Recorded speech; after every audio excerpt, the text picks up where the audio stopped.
Hola clase, hoy vamos a estudiar los verbos reflexivos. So we learned about los verbos reflexivos last year in Spanish 2.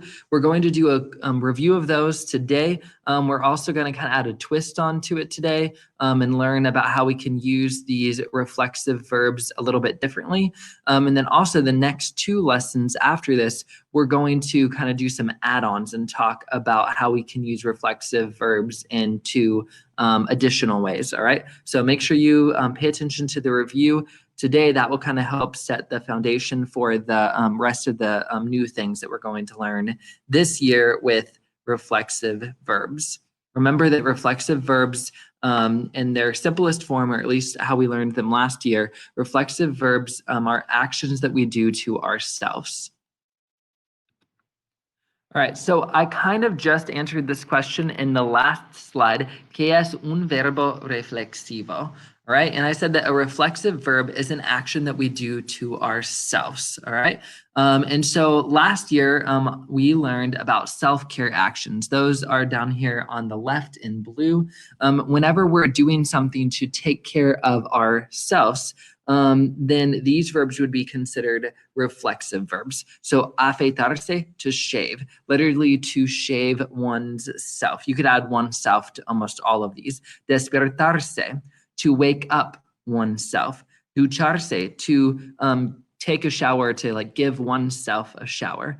Lavarse, to wash, so to wash oneself, so maybe to wash one's hands. Cepillarse, to brush. Maquillarse, to put on makeup. Secarse, to dry. Vestirse, to get dressed, to get oneself dressed. So remember, these are all, because these are reflexive verbs and they have this say on the end, these are all actions that we're doing to ourselves. We're not doing these actions to someone else. Like, you know, the barber can shave someone's neck when they come in, or I guess you could put makeup on your friend, or you could dry off your dog, right? So those are actions that you can do to other people. And when you do those actions, you don't need the little reflexive pronoun say that's attached to the end of that verb. But when you're doing the actions to yourself, you do need the pronoun there at the end.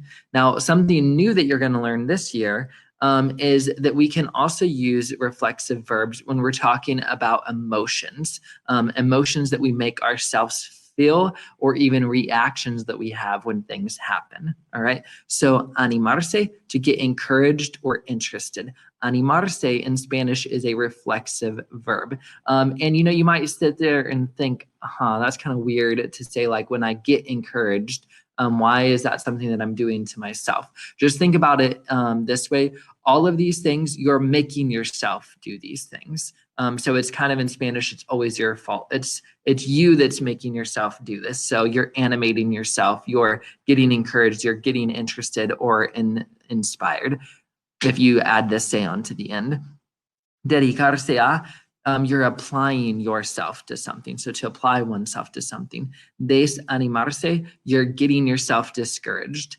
Entusiasmarse, you're getting yourself excited. Maybe something, some good news. You heard some good news, and so you got yourself excited. Oponerse a, to oppose. So you're putting yourself in opposition to whatever it is that you're gonna put yourself in opposition to. Ponerse nervioso, or if you're a girl, ponerse nerviosa, to get nervous, you're getting yourself nervous, right? So you're making yourself nervous. Sentirse frustrado or frustrada, so you're getting yourself frustrated, you're feeling frustrated. Enojarse, so that's like a reaction, right? To something that might happen. And so you're getting yourself angry. Enojarse. All of these purple vocabulary words on the right, these are on your vocabulary list this year. So you will want to make sure that you study those, you're familiar with them, and you know the definitions. I just want to show you a couple of examples. I showed you guys these last year of regular verbs, like verbs that are not reflexive verbs, and then verbs that are reflexive verbs, okay? Because it can be a little bit confusing, right? So this sentence here, yo lavo el carro. So I wash the car. This is not a reflexive verb because I am not doing this action to myself. I'm doing it to the car. I actually wish that was my car, but it's not. So I wash the car. It's not a reflexive verb. And I know that it's not a reflexive verb because it doesn't have any reflexive pronouns with it. It's just the verb all by itself. It doesn't have a say or a may or a te or anything like that. All right. In this sentence, we're using the same verb, lavar, but this time we're using this verb reflexively. So let's read it so you can see what I mean. Yo me lavo las manos. So I wash my hands. All right. So I am washing my own hands. And so that makes this a reflexive verb because I'm doing this action to myself. I'm not doing this action to the car now. I'm doing it to myself, to my own hands. We also know that it's reflexive because we did use a reflexive pronoun. We used the reflexive pronoun me in front of the verb. So the verb's not all by itself. Yo me lavo las manos. All right. So this is an example of a reflexive verb. All right, so I have no clue how I forgot to delete the photo in the background, but we're just gonna roll with it. So this sentence, yo animo a mis estudiantes. So I encouraged my students. Maybe this is my student and I'm encouraging him to wash my car because he got a bad grade and he wants to improve his grade. I'm not exactly sure what's happening here. But anyway, in this sentence, you can say that animo is just all by itself. There's no reflexive pronouns or anything like that, like may. And so you guys know that I am not doing this action to myself. I'm not encouraging myself. I'm encouraging my students. So this is not a reflexive verb. I'm animating, I'm encouraging my students, not myself. So yo animo. In this sentence, this is an example of the exact same verb, but now this verb has become a reflexive verb, all right, because of the pronoun that's in front of it. So me animé cuando vi a mis primos. So I became animated, or I don't know, I wouldn't really say encouraged here, probably got interested. I got interested or I got animated when I saw my cousins, all right? So I animated myself, all right? I got encouraged when I saw them. And this is being used reflexively, all right? And you can tell that because of the may in front of it. So this is an action that I did to myself. Now, I know it was probably the cousins that actually made me excited or whatever. But really, again, like it's always your fault in Spanish. So I got myself excited when I saw them, which I really am the one in control of that because just because my cousins show up doesn't mean I have to get excited. I could just be like, whatever. But I chose to animate myself. So it is a reflexive verb in that case. Remember that the best way to identify a reflexive verb in a sentence or to know if you need to use the verb reflexively is if you see a pronoun like say attached to the end. So in the dictionary or in parentheses, you'll see reflexive verbs listed like this: lavarse, maquillarse, dedicarse, enojarse. And then in sentences, once that reflexive pronoun say gets conjugated, it will sometimes be conjugated to like me lavo, te lavas, right? You might say the nos in there as well. So you'll watch for those pronouns and you'll know then that it's a reflexive verb if you see those pronouns in there. Also remember that using reflexive verbs is really easy. You just do 2 steps. The first thing you do is you pick the pronoun that best matches the subject of your sentence, which is really nice because remember that we're doing these actions to ourselves. So whoever the subject of the sentence is, that's the person that's doing the actions to themselves. And so you're going to pick a pronoun that matches that subject. Once you know what that pronoun is and you've put that in the first blank, then the second thing you do is you'll conjugate the verb to match the subject, which you always do, no matter what tense it is. It could be present tense, preterite tense. You'll conjugate the verb to match the subject and you'll put that in the second blank. Here are your reflexive pronouns. So if your subject is yo, if you're talking about yourself, doing an action to yourself, you need to make sure that you use the reflexive pronoun me before the verb. If you have the subject to, like you, you're going to use te before the verb. For él, ella, usted, you'll use se. For nosotros, you'll use the reflexive pronoun nos. And for ellos, ellas, ustedes, you'll use se. Now, be careful because these are not the same pronouns that you use for gustar. I mean, some of them are, but we use lay and lace in there. So just make sure you don't get these confused or mixed up. These are reflexive pronouns. I know some of them overlap with the pronouns for gustar, but just try to think of them separately or whatever. So that you don't get them mixed up. You'll use this se for reflexive pronouns, and then you'll use this me, te, and nos as well. All right, so I want to do some practice with you guys because there are, two different things that you're having to do in these sentences. So I want to make sure that you understand what it is that you are doing. All right, so this first one, Julio ducharse. All right, so you're going to take the se off of the end, and you're going to conjugate that to match, well, I say conjugate, you're going to change that to match Julio, okay? So the reflexive pronoun that you need is se, so you don't actually have to change it, which is kind of nice because that happens a lot.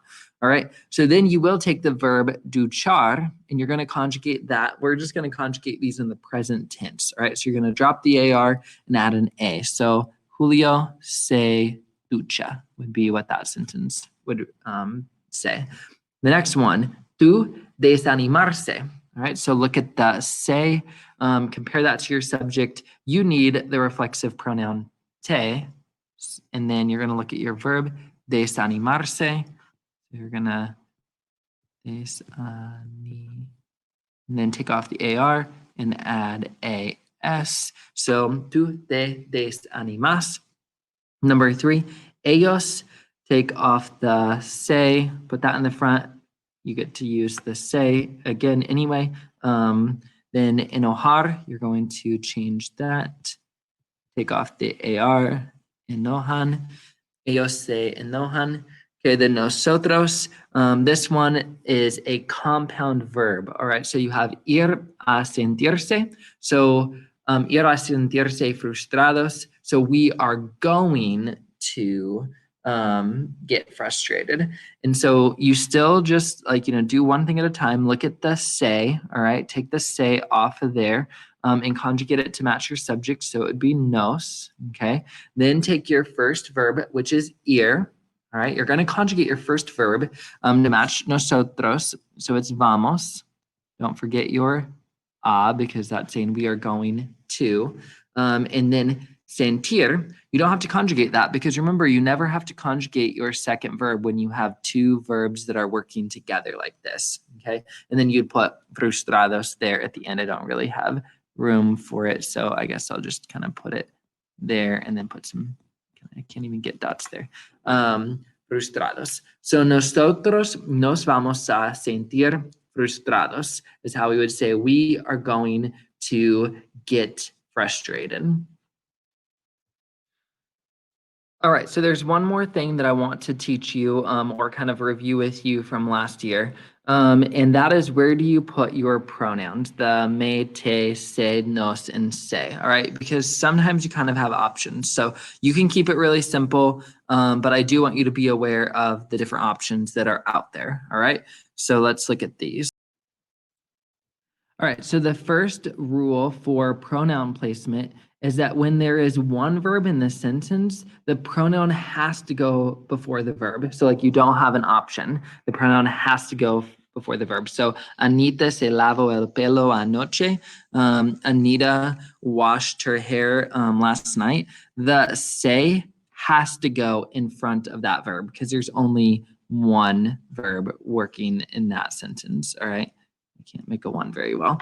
Number 2, yo me entusiasmo por la buena noticia.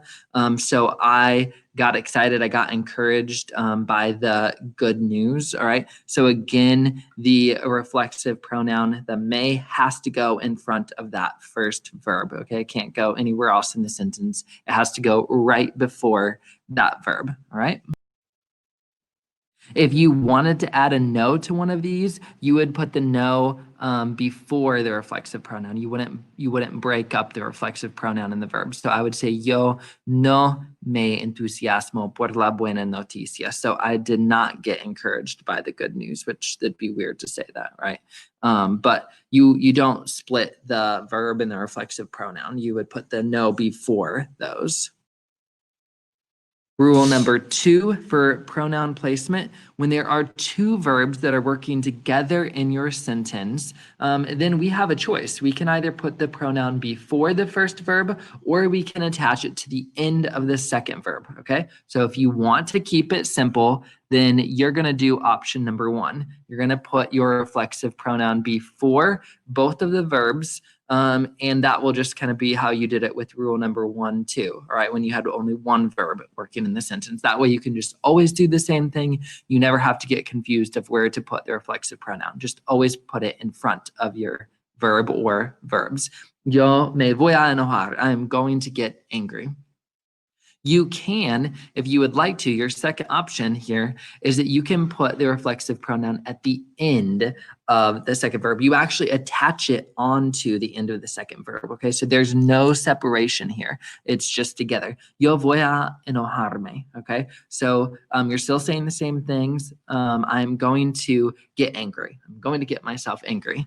But in this case, you're just putting your reflexive pronoun, you're attaching it to the end of the second verb, okay? You don't have to do it that way. That's just an option. The reason why I show you this is because I will end up writing sentences this way, or saying this, or you'll see examples, or you see this in reading comprehension, or you might have a Spanish-speaking friend who says this.